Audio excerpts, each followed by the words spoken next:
Sunday, boys and girls. Welcome to St. Mark's Methodist Church and Children's Moments with Miss Robin. Today I brought some props with me to see if you can guess what our topic is going to be about.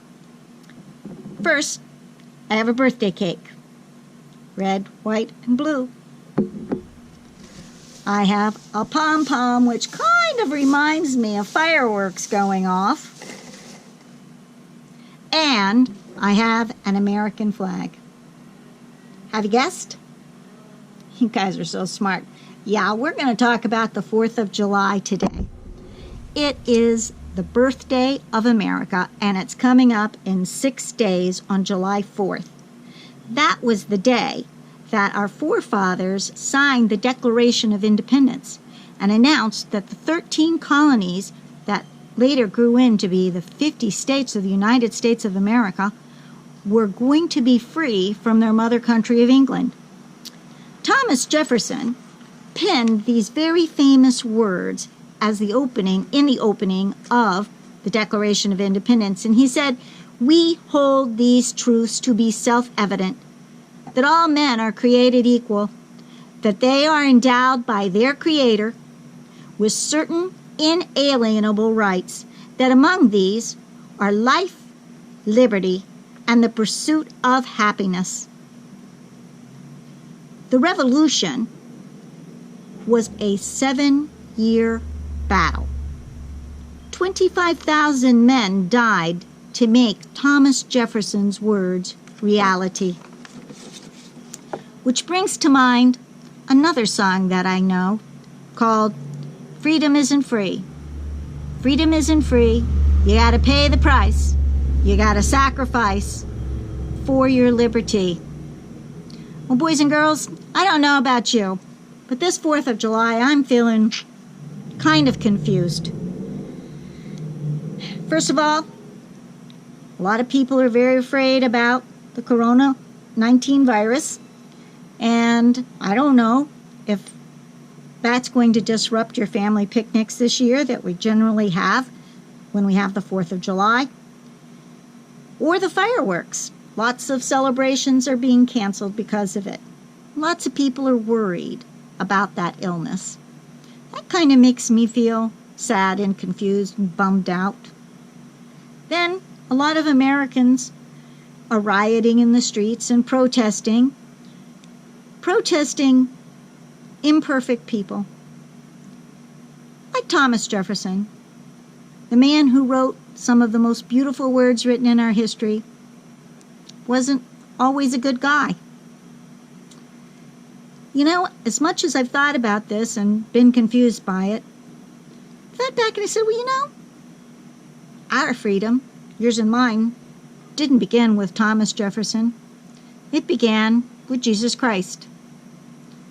With the words that the Bible spoke. John 3:16.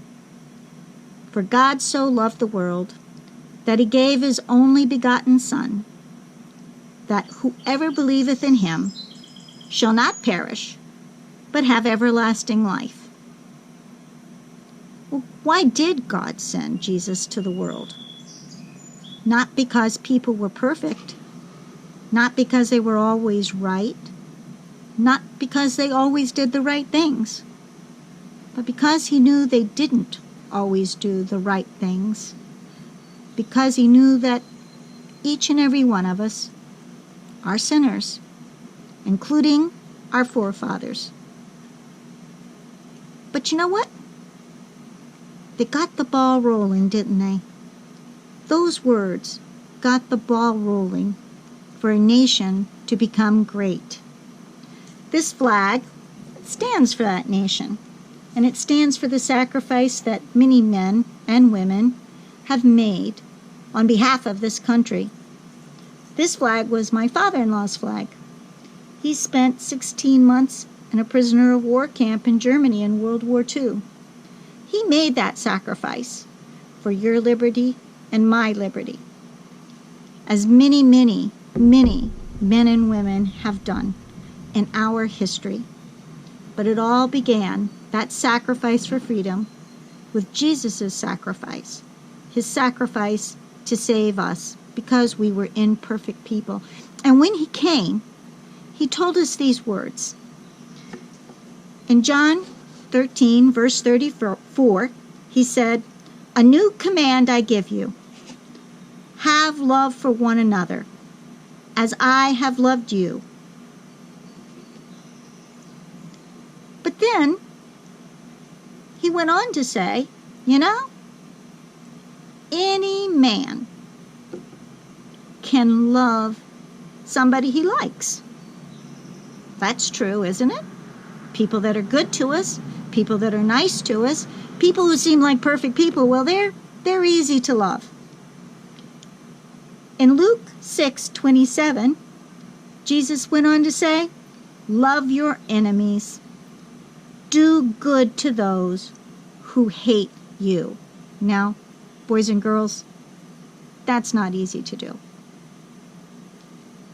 This 4th of July, I want us to remember Thomas Jefferson's words.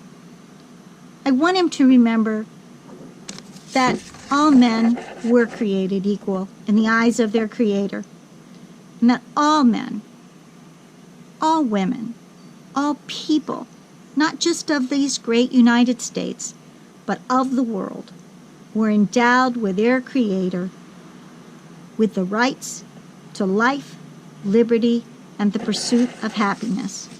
And that doesn't matter what color your skin is, or your hair, or whether you're a man or a woman, a grown-up or a child, whether you're elderly, whether you're fat, whether you're thin. All of us are neighbors. And this 4th of July, whether you get to see fireworks or have picnics, I want you to say a prayer. And I want you to ask God to fill your heart with love for everyone. Not just those people who are easy to love, not those people who are just like you, but for all those people who are different, for those people who are our enemies.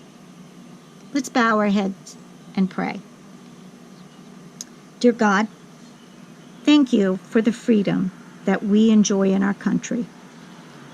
We are thankful for those who have served, and even more important, we thank you for the freedom that you have given us because Jesus was willing to pay the price.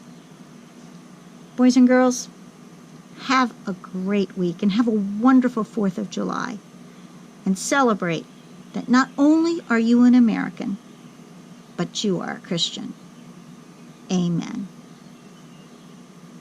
See you next Sunday.